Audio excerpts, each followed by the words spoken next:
We're looking for Mark. Is Mark here? May arrive. If you see Mark, help him to come when he arrives to come and join us on the platform. I hope you've got access to a headset because there may be some questions from the audience later on as well. I'd like you just to take a very short 20-30 seconds each. We'll start right at the far end there with Peter. Peter is from my home country, Australia. Peter, just please introduce yourself and tell us who you are, where you're from, and why you're here at the show. My name is Peter Metropolis. I'm from Brisbane, Australia.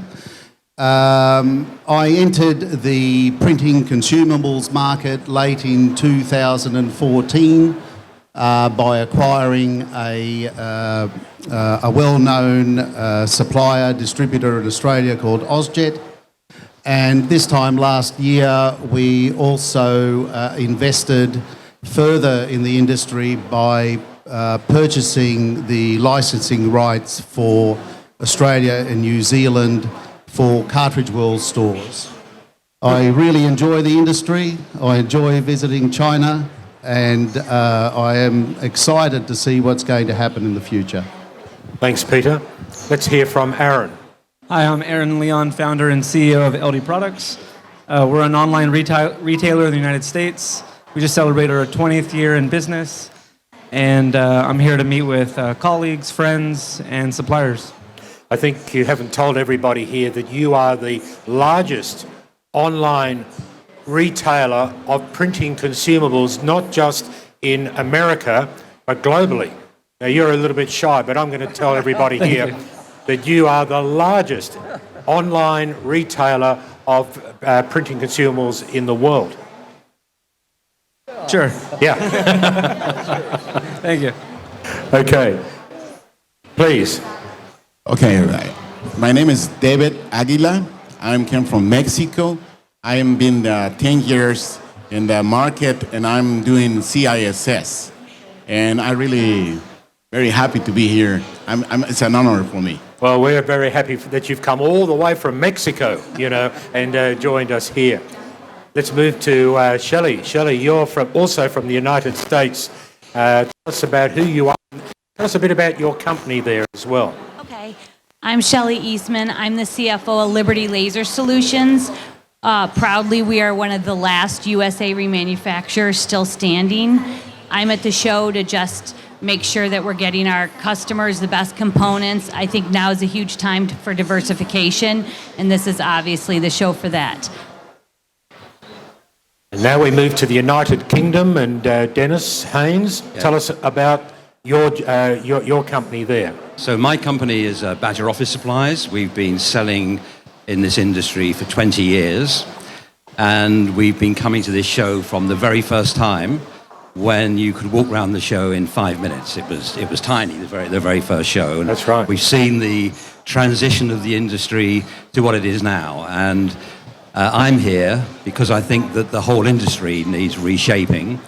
I think we have not moved with the times, and there are now too many manufacturers. The ways of distribution are antiquated, and I'm ready to help shake the industry up and looking to work with people on a global basis.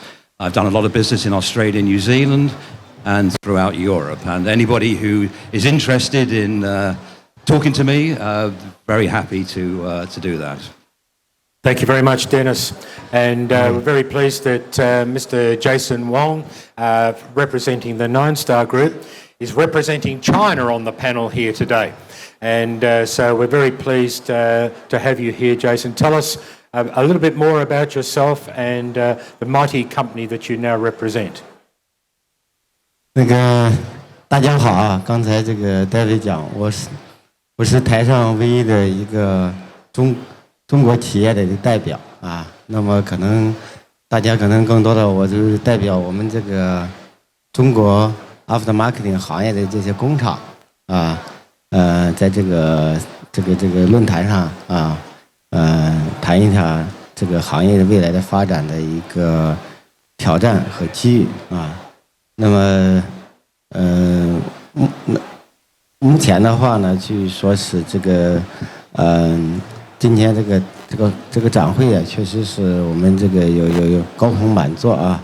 我希望大家利用好这个机会啊，共同呢就是找到一个行业发展的一个方法啊，使我们这个行业能够有一个健康的一个发展。就刚才就像 Dennis 讲的，确实是我们遇到了很大的挑战。OK。And Jason, if you could probably tell us a little bit about your responsibilities at Nine Star. There's G&G, there's Apex Group, you're working with static control. I think you've got a very large responsibility to take care of. How do you handle all of that?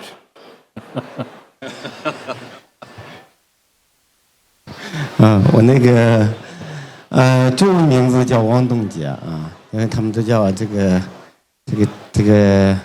现在目前呢，就是在南斯塔这个集团内部呢，主要是负责这个艾佩克的芯片业务，以及这个纳斯达耗材事业部的一个业务。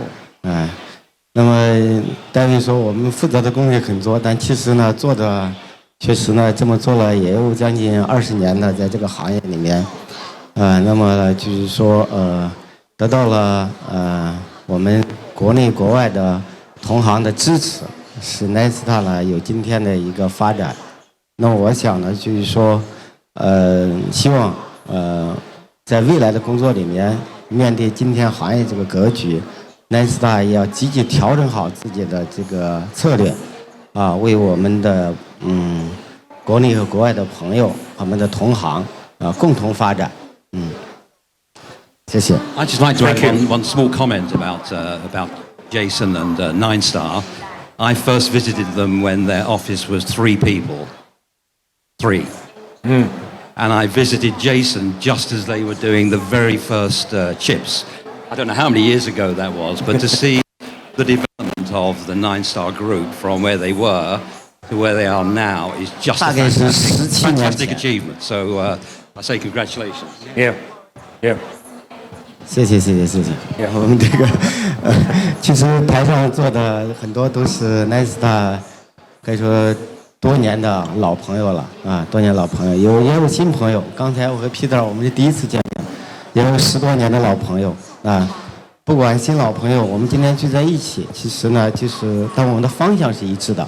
我们希望把这个 after marketing 行业呢能够这个推到一个新的一个发展的一个阶段那今天我们如何进行调整？那我是非常期待能够听到在座的我们这个来自国外的这些经销商朋友他们的意见。好，谢谢。Mark, I'm wondering if you can tell us a little bit about yourself. Thank you very much for joining our panel. Mark comes from the Netherlands in Western Europe. Thank you, David, very much. Yeah, my background is really in remanufacturing. I have spent 25 years involved in establishing reseller networks around Europe, Middle East, and Africa. And the most recent project that I was involved in with remanufacturing was building the MSE business in EMEA. And we did that over a 7-year period between 2007 and 2014. And as many people may know, Clover acquired that business in 2014. And I stayed with the group until 2017. And then I left. And right now I'm doing some work with David to help establish RTM and increase the footprint that they have in the EMEA region. Thank you, Mark. Well, let's start a little bit. We heard from Mr. Ding Li a few minutes ago about the impact of firmware. It seems that this year has been notorious for firmware upgrades. How is this affecting your particular regions? I'd be interested in just some comments. If you've got a comment, just put your hand up and we can direct to you if you'd like to talk about firmware and how that's impacting. Yes, start with you, Aaron. Sure. Firmware is a very effective strategy that the OEMs are sending out. Over the last 20 years, the aftermarket has significantly made better products. 20 years ago, the issue was trying to convince customers that the cartridges would print okay. That's no longer the issue. So what the OEMs have done is create these firmware end users. Yeah. So if I'm an end user and I could save 25% off OEM, but every other month my cartridges don't work, eventually you just give up and move on to OEM. So we're definitely seeing that. A lot of bigger customers are unhappy with the stability of aftermarket cartridges and moving to OEM. So it's been very effective for them. So what's the reaction of the customer? Are they frustrated, or do they just say, oh, well, it doesn't work, I'll go back to the OEM? What feedback are you getting back from your customers? It creates a wedge between the customer and the OEM printer brands, where the customers are not stupid. They know that they're doing this not to protect them from spyware or to make their printers work better or faster, that it's just to stop the aftermarket. And customers want choice. Customers do not want to buy a printer and be stuck with only the option of OEM, and then they've bought aftermarket cartridges from us. They've saved a bunch of money. They've got a cartridge that worked, and then all of a sudden their cartridges don't work. And that's a very slippery slope that the OEMs are doing that is just alienating the customer base. Dennis, you want to say something? Sure. So I was contacted by the Daily Mail in the UK, a tabloid newspaper, to talk about this very subject. And I said that the OEMs, in terms of defending their position against us, they really have three weapons. The first of them is quality. And I think as an industry, we're going the wrong way with too many people producing bad quality products. And we need to up our game and focus on quality, because without quality, we're never going to win. It's not about price. The second thing is lawsuits. They're going to make life difficult for us with lawsuits. They may be vexatious lawsuits. They have no justification at all. But they've got a lot of money and we haven't. And the third thing are the chips and firmware. And I think the OEMs are going to make it more and more difficult. And I think it is not unreasonable for the OEMs to say, you buy this printer, you can only use an OEM cartridge. That is a decision that the consumer has made knowingly. They've paid for it. They can only use OEM cartridges. On the other hand, they can have printers where aftermarket cartridges work. You may have to pay more for that printer. You've made a choice. And they will make it difficult for us, but they need to have some sort of openness so that we can make a product that works there. If they have a lockout chip that suddenly, or a firmware update where you go up the following morning and your cartridge doesn't work, that is completely unreasonable. They've done it before. Remember a couple of years ago with the HP inkjet printers, that happened. Completely unreasonable. And there would be class action suits and everything against the OEM. So I think this is with us for a long time. And if I were an OEM, I would be creating products where you can't use an aftermarket cartridge. You cannot. That's what I'd be doing. Yes, Peter. Yeah, well, I agree with Aaron. The public aren't silly. I think it was a few years ago when HP did the firmware upgrade for the 955s, and I think it really backfired on them in Australia. Today, our tools are social media, and those situations get magnified. And I think it's backfired heavily in Australia with HP. There were a lot of angry people supporting our aftermarket product as opposed to HP, and a lot of them wanted to switch printers. Shelley. I agree completely with both of you. We're seeing the same thing in the United States. We have not seen customers moving away because of these firmware upgrades. If anything, we're seeing people go in and change out entire fleets of printers. They're getting frustrated with what the OEMs are doing. I think it's definitely important to make sure you know who you're buying your chips from, be very aware what's going on and have a way to get to the end user quickly if there is an issue. I think we have a strong technical support team, and that helps us to combat this, because it certainly is an issue. But we found as long as we let our customers know, let them know how to work around it, that it really hasn't had an impact. I don't think the OEMs have succeeded on that side. Okay. David, how about Mexico? Well, in my opinion, all the OEM brands are learning about the people is working directly in the field with the final customer. OEM brands are changing to a CISS formula, and they are trying to be more competitive. But at the same time, they are blocking their best allies. Who are these unrecognized allies? You know who? All the CISS integrators and all the aftermarket consumables stores around the world. As you know, we are like a big chain. And the best way to create value in this market is to understand where this big change begins. Of course, it begins on our final print users or real customers because they have the requirements and they are the reason why we exist. The first link must to have from all of the next following links respect, service, and quality. This is the real way to create a valuable market, which is based in confidence, not in barriers. So talking about firmware updates, it's talking about create barriers for all of us, including the OEM brands.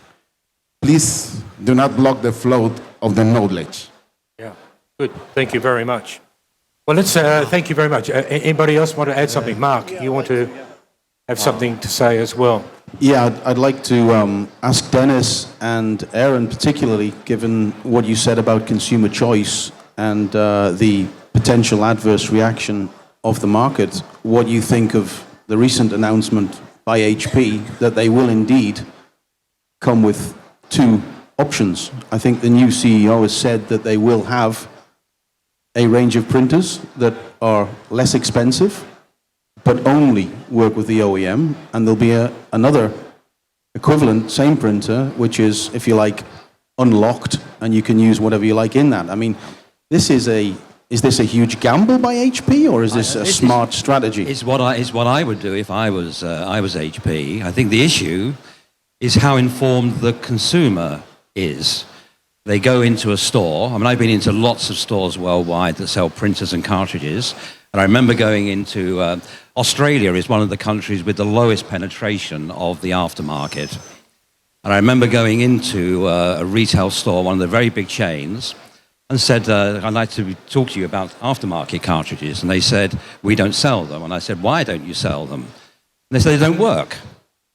They absolutely do not work, so we don't sell them. And I said, okay, well, I sell 8 million a year in my country, 8 million cartridges a year, and we have a tremendously low return rate. And they weren't educated. The OEMs in Australia have educated people. They've used FUD. They have said aftermarket cartridges don't work. So imagine going into that store in the UK where now aftermarket cartridges are well understood, and the store salesperson sells them a printer and doesn't say this printer will only work with an OEM cartridge. Why would they say that? They'll be motivated to sell that printer, and then the consumer will go home and be bloody unhappy. So a lot of this is about education, and I think the OEMs have every right to sell these two different printers. That's what I would do. But then the consumer needs to be educated as to why they should buy a printer that's unlocked. And if we have shitty quality cartridges, that does not help our position. We need to have high quality, and that needs to be our focus. And then that gives the consumer a real choice where they have a good experience, and we will gain market share. Do you think that consumers may see a printer for $100 here and say the alternative, which is $200, I'll buy the $100 printer, I'm going to save myself $100, but not realise that over the next 2 years they're going to spend $1,000 on supplies, which may have been providing a much better saving for them. That's what sort of exactly education needs to take place? Aaron, I see you want to say something there. I think there will be a lot of confusion.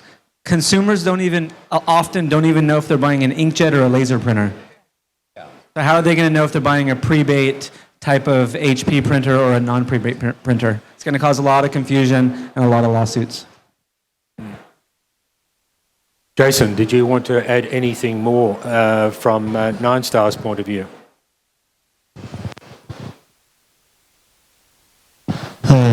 就是过去呢，就是说这个我在3年前呢，主要是负责这个芯片业务啊。那后来呢，就是从2016年之后呢，到开始转到这个耗材这个业务这边啊，可能后来也那么其实呢，就是说那这3年的体会呢，的的确确呢，就是说感觉到这个耗材业务啊，它的困难呢，越来越重啊，越来越大，那个同质化竞争非常的激烈。我们面对的挑战非常的多。现在可能大家现在忽然又回到了，就是发现这个固件升级的问题。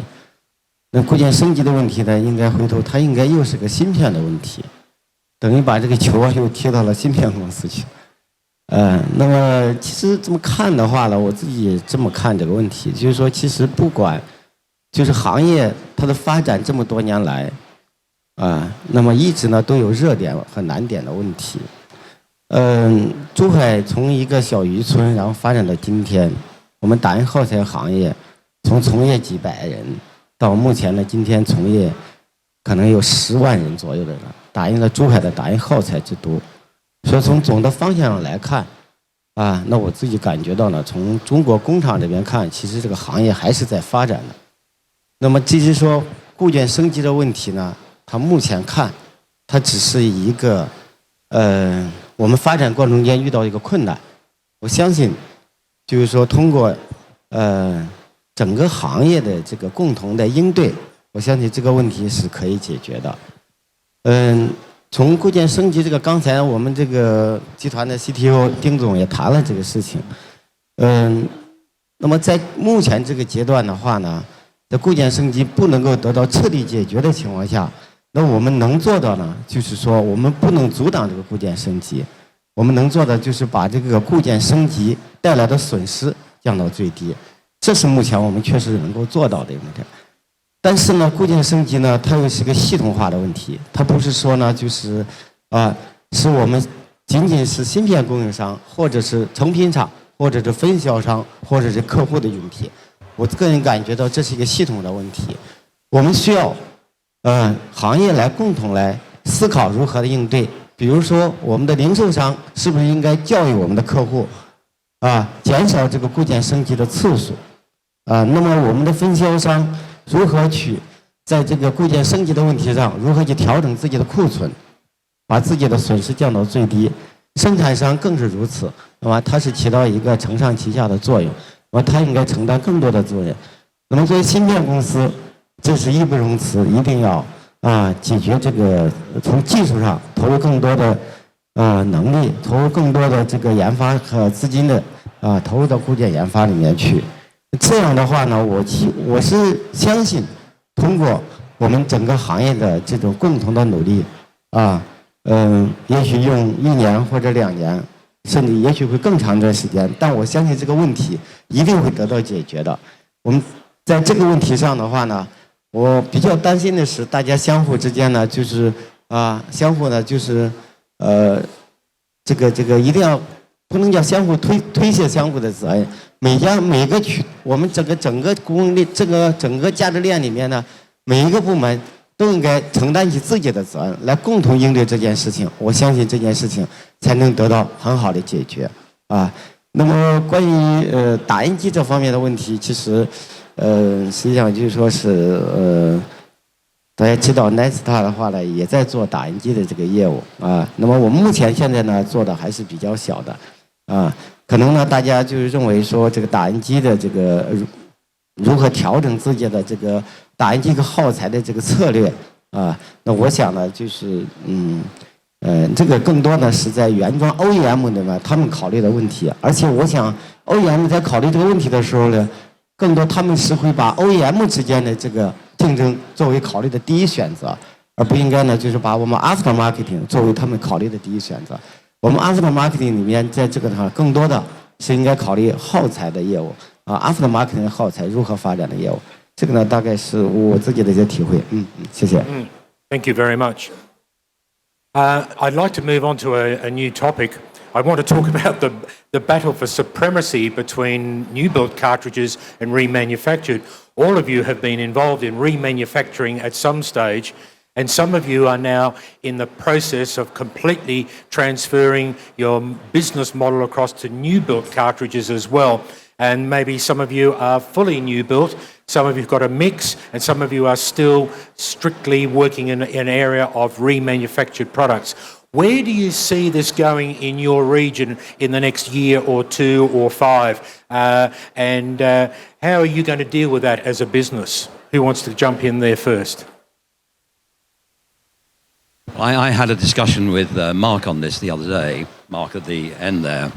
And if you look at the market in 3 segments, consumer, SME and corporate, I think in the consumer market, people don't understand remanufactured or new build. They don't care, they're not interested, they just want to buy something that works. In the SME market, I think few people are interested, not many. Maybe a few, maybe 10% of the market cares. The only people that care are the high-end, large corporates, which make up a good bit of the market, but by no means all. So I would say, if you look at it by numbers, 99% of the market don't care, don't understand. All they want is good quality. And then you've got a very small segment who do care. Why do they care? Because they're talking about sustainability, being good corporate citizens, recycling. Yes. But the way the market is going, I can imagine that for the majority of cartridges, quality can be the same between a remanufactured cartridge and a new build. And all this stuff about clones and ripping off the OEMs, I think is really a non-issue. We need to be moving to cartridges that respect the intellectual property of the OEM, which are high quality, priced decently against the OEM, maybe at 60 or 70% of the OEM. This race to the bottom is just a disaster. So for me, I think the market will inherently move more towards new build, high quality, intellectual property not infringing, and that's where the market will go. I'm completely neutral on the matter. I did do manufacturing. I cared very much about producing a high quality remanufactured cartridge, but I found in the end my customers didn't care. Sad. David, let's go to you in Mexico. I really apologize because I reading, but I prepared this because I don't know how, to speak English so much. So I'm sorry, but I'm going to read it. We must start to think about what is the real purpose of the money. Money means nothing if you don't have a place and to somebody to share with. Our planet is getting dirty because all of us, and we need to solve the problems that we are creating. Otherwise, the planet will take their own way. Now you can see in many ways what kind of action is taking our planet. So thinking in the smart and the healthy way, all the printing market must to create reusable products. Let's say garbage less. This is my opinion. Yeah, good. Thank you very much. Let's go to you, Peter, in Australia. I'm really struggling with these microphones, mate. They're obviously not made in China. Look, I the industry worries too much. It really does. I tell my resellers, and I give them objection handling techniques to leverage off all these things. If you've got a customer that is environmentally conscious, or you're in a country or in a government, use the remanufactured argument. Tell them the benefits of using remanufactured. In Australia, they think remanufactured is a used cartridge. There's all this worry about firmware upgrades and so forth. So what? It's a great selling tool for us. Okay, the customer, you tell him, look, you might have an issue with your printer, but don't worry about it because we'll replace it. And that's why the cartridge is nearly half the price of an OEM. And the customer you give the customer credibility. And they understand why it's at 50%. It's not a dodgy object. And also, it gives you an excuse to contact the customer again at any time, or if you think there's going to be a firmware upgrade, it gives you the opportunity to pick up the phone and call them and see how they're going and sell them another product. That's I think it's a bit of paranoia. Yeah. Okay. Shelley, let's hear from you. You're a remanufacturer. It's important to you. I am strictly remanufacturing. We don't do anything on the new build. But I definitely think there's a place for all of it in the market. I do think, just like you said, there's just a lot of paranoia. You know, our customers buy a mixed bag. When they want remanufacturing, they come to us. And when they're looking for, cheaper pricing, they're going to the new build. And there's certainly products that the new build are doing amazing in. Where I see Liberty's fit now and continuing to grow are the tougher colors. There's certainly some cartridges out there, the higher yields, that are a little more difficult for the new builds to truly get the quality at OEM standard. I think for me, the biggest issue with the new build market isn't the fact that I'm competing against them. Our cartridges, we aren't producing less. It's what it's doing to the pricing in the market. For some reason, we're not working together, realizing that, there's this healthy space, OEMs, remanufactured pricing, and compatible. Instead, compatible's driving down so fast that the market's following suit. And I think we need to try to slow that down a little bit. So it's a healthy environment for everybody to work in. Is quality an issue with the difference between new built and remanufactured cartridges? Aaron, do you have anything you'd like to add on that topic? Good timing with that question.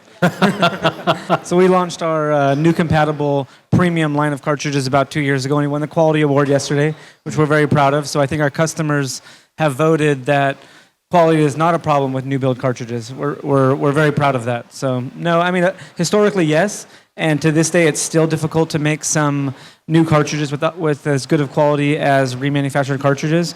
We wear the new build flag. We wave the new build flag proudly, but we still sell hundreds of thousands of remanufactured cartridges every single month. Yeah. So there's going to be a place for both in the market. I agree with you, Shelley, about the new builds really driving down the price in the market. In the past, with the scarcity of supply of empties, that ensured that the price was always kind of higher than it is today, and now you can just buy more injection molding machines, and it's really having a lot of problems in the market, and I think a lot of the factories here will attest to that. Dennis, you've talked about quality. Does the new built cartridge need to be sold at such a low price if it is in fact non-infringing, high quality and all the rest of it, and could compete against the OEM, so that if an OEM cartridge, for example, costs £100, does the new built cartridge, yes, it could be sold at £20, but does it need to be sold at £20? Of course it doesn't. And just as an interesting statistic, I had 5 web store customers in the UK that I sold the same product to. I sold it to them at, let's say, £1. 5 web stores, so one of them sold it at £2, one at £3, one at 5, and one at 10. Exactly the same cartridge. Which web store sold the biggest quantity? It was the £10 person against an OEM that was £15. So they're selling at about 2/3 of the price of the OEM, and they sold a much, much bigger quantity than the other people. If you sell too cheap, people are suspicious about it. First of all, you cannot afford to give good after-sales service. You won't have the investment to do it. So I am absolutely convinced that we should be selling somewhere around 60-70% of the OEM, and whether it's build or reman really doesn't make a difference. I mean, picking up on Aaron's point, there will be some cartridges which are very difficult, and Shelley said it as well, really difficult cartridges where if we're focusing on quality, we will only sell a reman. That's what we should be doing. But for the rest of the products, whether it's a reman or a compatible, should not matter to the consumer. It's a cartridge that goes in, produces high quality prints. Why we are trying to sell at 70% below the OEM is madness. It is complete madness. And it means the factories aren't making any money, and they will then start cutting corners. We can't make any money. The dealers won't make any money. It is madness. But I've been doing this for 20 years, and the problem is if you sell to somebody very cheaply, there are crazy people out there who will add 20% to the cost and sell it. They're mad. They are completely mad. But, well, the solution is that we should be selling, the good people in the industry should be selling at 60 or 70% of the OEM, focusing on factories that produce high quality, focusing on making them produce better quality, avoiding the patents of the OEMs. That's where we should be focused. And in the end, the consumers will follow us. Thank you. Shelley. The new builds have certainly done a good job of infiltrating the United States, and in the beginning the quality wasn't there. It has certainly improved tremendously, so I don't see the need anymore for that crazy low pricing. I feel like in the beginning it was this desperation of how do we get into this market, but at this point, I mean, look at how great LD's doing. They don't have to sell at these rock bottom pricing, and they still throw remanufacturing, which is the fit for Liberty. So I think everybody needs to collectively, start making some choices about let's make some money in this industry again, no matter what you're in. Yep. That's my take on all of that. Yeah, how can this industry do good research and development and develop new products and quality products if you're selling at the same price that you're buying? It's ridiculous. Jason, you're wanting to say something here. 我在这里代表这个中国的这边制造的工厂，然后在这个论坛上谈谈自己的看法。希望在座的中国工厂的同行，如果你们有什么好的点子，在这个问题上可以参与这个讨论啊。其实我想刚才大家呢就是谈了3个问题，一个就是专利的问题，专利的安全性问题。那么第2个是质量的问题，那么第3个呢就是成本的问题，成本问题。我觉得在这3个问题上，无论是全新的还是回收的，我觉得我们都不应该把它贴上一个标签，说谁是什么谁是什么。首先在专利这个问题上，我们回顾一下过去的曾经发生的我们耗材行业的诉讼，你会发现，无论是全新的还是回收的，都有诉讼发生，都有诉讼。而且的话呢，就是说可能会全新的诉讼会多一些。但是呢，我很反对说全新的就叫克隆的，这个观点是我认为观点。同样有专利产品而且他们在市场卖的也非常好，那么全新的产品，刚才2人刚才讲了，他们去年还获得了质量大奖。那我想的话呢，就是说这说明全新的产品在质量上也是可以做得非常好的，在专利上也是做得非常安全的这是第2，这是关于专利和这个质量的问题。那么关于成本，其实很多人认为说全新的墨盒就便宜回收的锡箔回收的墨盒就贵，其实并不是这么回事的我自己在经营的过程中间，我会发现回收的墨盒在有些时间段是比全新的还要便宜的那么回收的锡箔在某个阶段也会比全新的锡箔便宜，为什么呢？因为很多人你贴上了这个标签，你认为回收的就是贵的，所以大家都不愿意去做回收的产品，回收的空壳反而显得非常非常的便宜，这时候回收反而更有竞争力。所以站在这个角度上，我个人认为说，这个无论是专利的问题、质量的问题，还是成本的问题，我觉得它其实是一个经营的问题。你应该根据自己的市场根据市场的需求然后呢决定根据你自己工厂的能力根据客户的要求去提供全新的或者是再生的产品。谢谢大家。Thank you. Thank you, Jason. Thank you very much. I'd like to move on to another topic and talk about the tactics being used by OEMs to win market share. In some markets, of course, the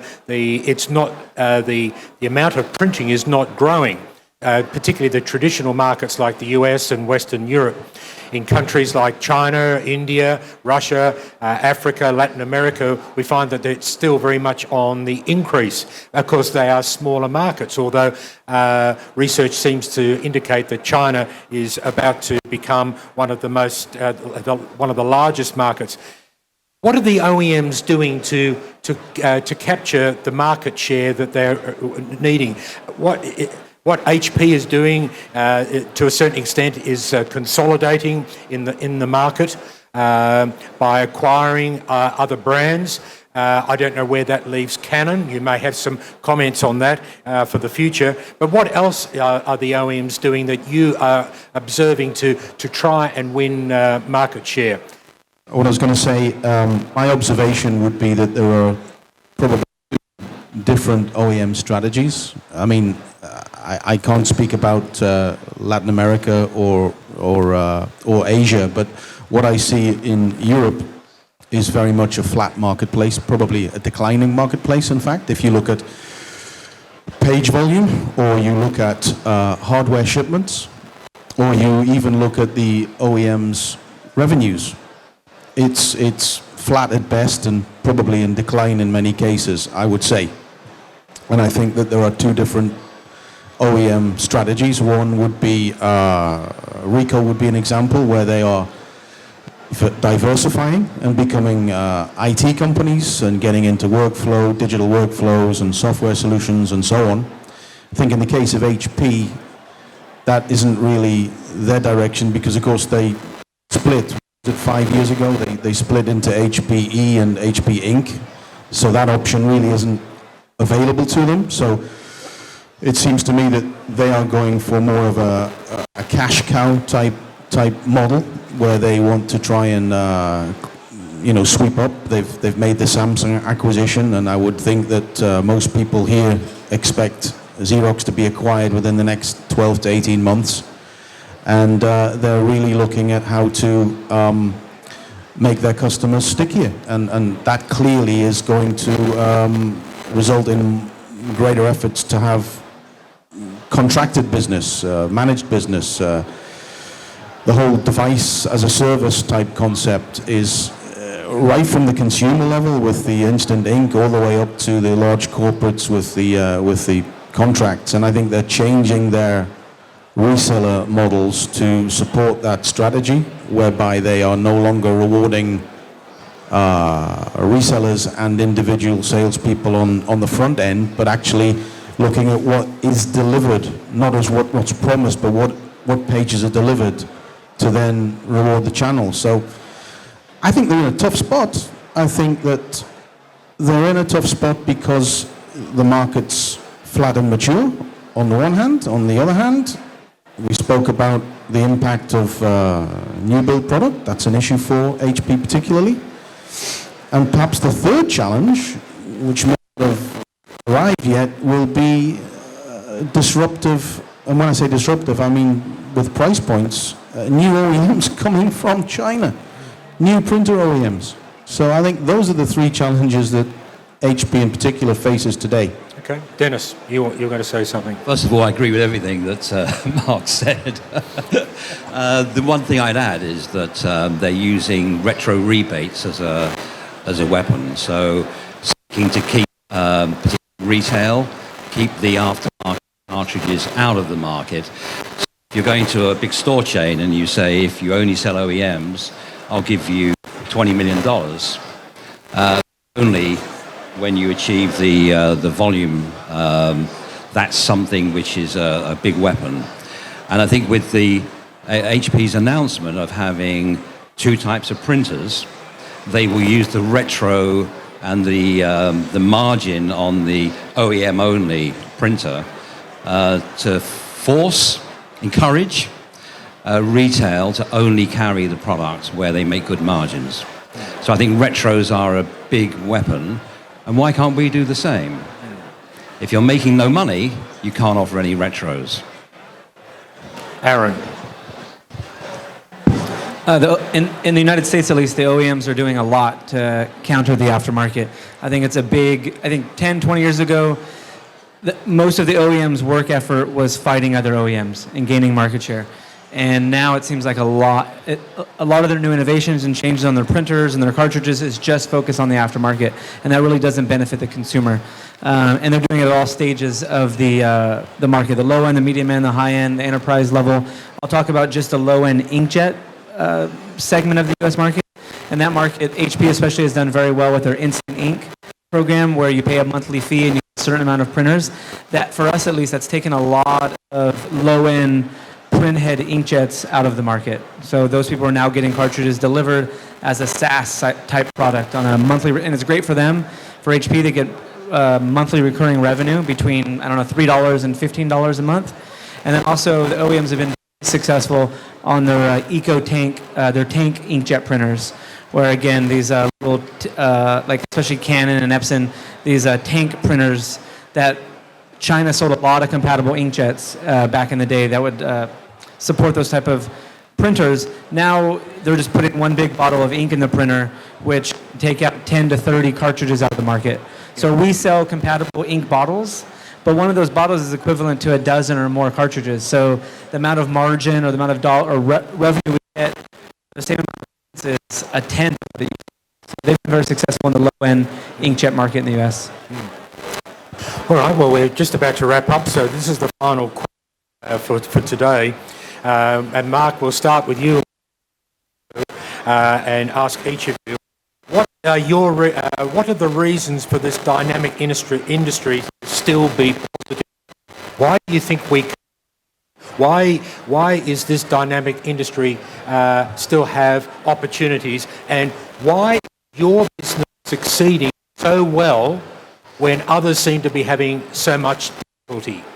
So we're throwing you in the deep end first, but we'll come on the line with those particular questions.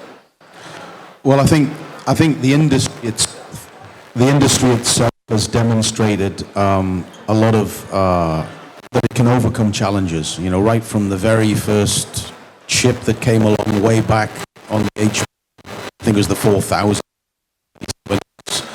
Even going further back than that, you know, when the first PCR came along and we didn't have corona wires. I mean, the industry has always managed to overcome the challenges presented to us by the OEM. I think the difference this time is that the printing behavior in the Western world is changing as younger people are coming through, they're printing less. But I think the thing that make me positive is that there's still a requirement for a hard copy document, and the market and the size of the market is still huge. I mean, market research company, I've seen numbers of $80 billion globally for supplies. So there's a huge market. I think that the way we need to adapt and change is going to be have our channel partners provide an alternative to the contract model. It's going to go to pay as you use. People aren't going to have, especially in the SME and corporate segments, you're not going to have upfront investments on hardware. You're going to have monthly payments. That's the way of the world. You're going to pay for what you use. But there's always going to be room for an OEM alternative. That probably means that a lot of our channel partners will be IT companies as opposed to office products companies.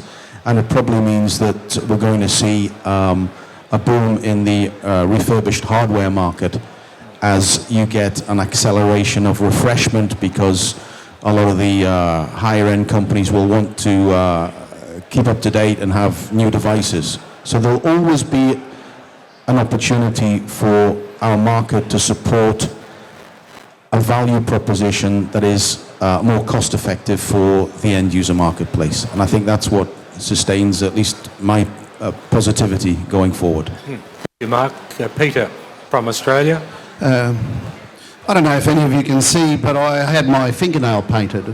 All right. Yeah, you know, and not for cosmetic reasons, but This actually fascinated me and is a great example of what is happening in the printing side. My fingernail was actually printed by an inkjet type machine in an intricate pattern. Here at the show, was it? Here at the show. Oh, all right. Yeah, and look, I'm not an expert, but I rang my wife and daughter, and it's the first time they ever got excited about what I did. And they said, "Can you bring one home?" So, look, I mean, there's opportunities there, and I think the way we're printing and the way consumers are dealing with things now will provide more opportunities. And I think the challenge is to the manufacturers here to, you know, the Chinese manufacturing industry is excellent at replicating, but it's reactive to that, and they're very good at it. And I think they have the ability, to innovate as well. I mean, these are this sort of thing is what we all need to value add. The machine takes cartridges, so there's a consumable. But the manufacturer may need to lead subscription type models from the top down. We've got to, I totally agree with Dennis. This madness, I think the word he used is exactly right. The madness about bringing the price down and trying to capture business by lowering price is not going to help anyone. It can, as was said initially, but we're going to price ourselves out of the market. So I'm quite excited about my fingernail, and I'm quite excited to see what else is going to come up in the industry. Aaron. Well, selfishly, I'm very excited that we won the Quality Award. That's tell us again. What did you win, Aaron? We won the Quality Award for our gold line of Congratulations. LD-compatible toner cartridges. But for the market in general, I mean, in the United States, the market is not growing; it's declining. And the bright light there for us, selfishly again, is that we have economies of scale. We've been around for 20 years. We have superior suppliers, superior supply chain, superior distribution. So in a declining market, we're able to grab more market share. So also, it's not people aren't rushing to join the printer cartridge market anymore. Again, it's declining. So there's less competitors coming into the market, and we have a lot of competitors leaving the market. We had LMI just close a week or two ago. It seems like a lot of our competitors are going away, and that's good for us. So I think I'm excited about the market, that in a declining market, there's always consolidation. That's every market consolidates as it gets bigger, or as it matures. And, we're looking forward to take advantage of that. Good. David. Well, it was two questions, yes, right? I've squeezed two the questions first one together. is going to be about talking about the be positive, So since ancient times, printed documents means I want to have a transcendental evidence of who I am and what I have. Everything that we want to keep for the last must be printed and signed. The industry will remain productive as a long vision of the creator considers this. Why do people print? Okay? And the second question it is, what I feel that we are leading the market in Mexico. But there are only three reasons. The first one is our business is based primarily on the requirements of the customers. We listen very well then, and then we create for them the cheapest and correct solution. Not too cheap that the madness, okay? Just to be, in the price that they are looking for. The second thing is we're always in evolution mode. As a professional team, we understand very well this way to live. It's the job that we need to do. Our customers have their own business and they need to be focused on that. Our business is given the opportunity to create value, making their printing lives more easy. And the third one is respect, service, and quality means for us the three most important things to care. We are focused in these three words, and we are applying in each process that we do. Thank you very much. Shelley. Peter, I too have my nails done, but it was for cosmetic reasons. That's why I did that. I agree with Aaron. I think with less and less companies around, it makes it better for the ones of us that are standing. I also think that we have to remember that for the resellers, this is still a really good gross profit margin. I know for Liberty, a lot of our customers just saw all kinds of office supplies. Well, when you're looking at pens and paper and paper clips, you're still not going to make nearly as much money as you can on the cartridge side. That's another reason we've got to get this pricing back in this market to a much healthier place. I think why Liberty is still standing, one of the things is we're privately owned, so there is no, PE involved with us, which I think that has hurt some people that we are all aware of, such as LMI. So because of that, Liberty, we aren't controlled by anybody. If customers are asking for price points or certain demands, we can tweak and morph to whatever this industry wants, and we can do it fast. So I think for Liberty, that's kind of one of the things that's made us unique, but also has allowed us to continue to compete. Thank you, Shelley. Dennis? Firstly, I want to congratulate Aaron, not for his award, but for pushing the factories here to produce the very best quality cartridges. And we all need to be doing the same thing. We need to show some leadership. We are leaders in the industry, and we need to be showing leadership to drive the quality up. And there is nobody at the moment, nobody who is internationally selling high quality products. Some people talk about it, but they don't walk the talk. I've tested their products, not good. So I'd like to lead a change in the industry to having an international network where people sell the best quality cartridges at a fair price. And I think the consumers and the businesses will then follow. So anybody who wants to join me in that quest, in that journey, please talk to me, because I think there is good money to be made. There are people out there who will love Aaron's type of product internationally. And that's what I want to see happen. And I'm optimistic we can do that with people who have credibility, determination to make this happen. Thank you, Aaron. OK And Jason, you're going to talk on behalf of all of China, I know, but share with us your view. 这个丹尼斯的话呢，是我们这个行业里面的元老，他为我们这个行业呢，应该呢就是奉献了自己的，应该是终生了哈。现在还在想办法，为我们这个行业还在积极的想办法。我觉得呢，在这里面呢，我希望我们在场的各位呢，为丹尼斯鼓个掌啊，感谢他对我们行业的贡献。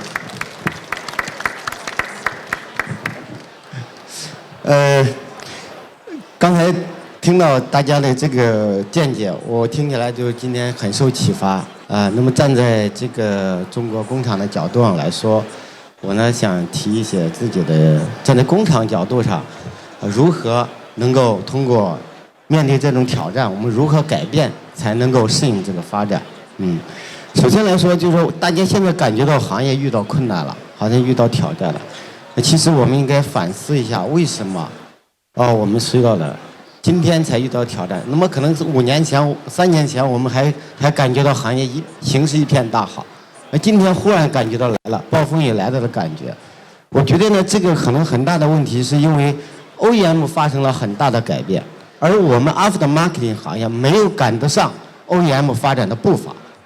我们还是以原来固有的一种经营模式和经营思想，在应对这行业的发生的变化。这个我想呢，就是说，对于我们这个生产企业来说，我希望的话呢，能够给市场端能够有更好的一个合作，针对市场产生的问题，还是要用不同的方案、技术方案，不同的产品来进行应对，而不应该呢，就是除了打价格战之外没有别的办法。我觉得呢，这个呢，可能就是要实现合作，啊，要更加紧密的合作，把市场和生产紧密的结合起来。我相信一定能够找到解决问题的方案，啊，把供应链、把生产厂家、把前端的销售结合起来。我相信这个困难可以在1-2年之内得到解决，会扭转目前现在比较不利的一个生产情况。那么另外一个呢，就是说，实事求是讲，这个困难不是说我们在这里大家说我们能够解决就可以解决的，其实更多的还是需要付诸于行动，啊，付诸于行动，啊，需要有创新的这个人才进来，有创新的技术进来，有创新的手段进来，包括刚才大家谈到的，还有一些跨界的一些经营的一些工具，啊，比如软件呢。这个互联网的工具，我觉得呢，大家呢其实很多已经应用得很好了，但是实际上这里面呢，我相信还有更多的创新的工具，我们没有发现，啊，而我们在这个方面落后于原装，我们没有赶上原装发展的步伐，所以我们需要在未来的工作要更加创新。只有通过紧密的合作和坚持不懈的创新，啊，我相信未来实现共赢。把市场端和生产端实现共赢，是我们行业的未来。我坚信这个行业不会说就这么这个垮下去。我相信未来一定是会发展得更好。谢谢。Well, thank you very much for being part of our meeting here today about meeting the CEOs. We've had 7 excellent CEOs right here from right across the globe, right here at our RemaxWorld here today. So let's put our hands together and let's really thank them for their wisdom and their good advice and their insights. Thank you and 谢谢. And you may want to speak with some of these people. They're very happy to talk to you one-to-one.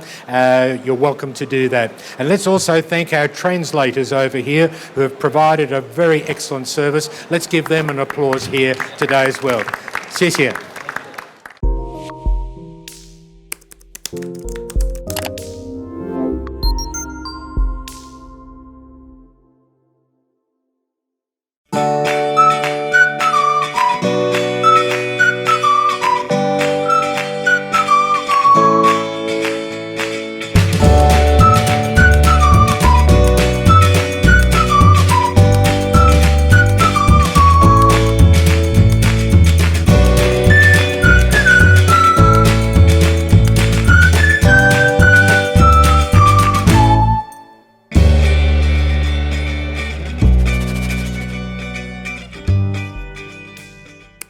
you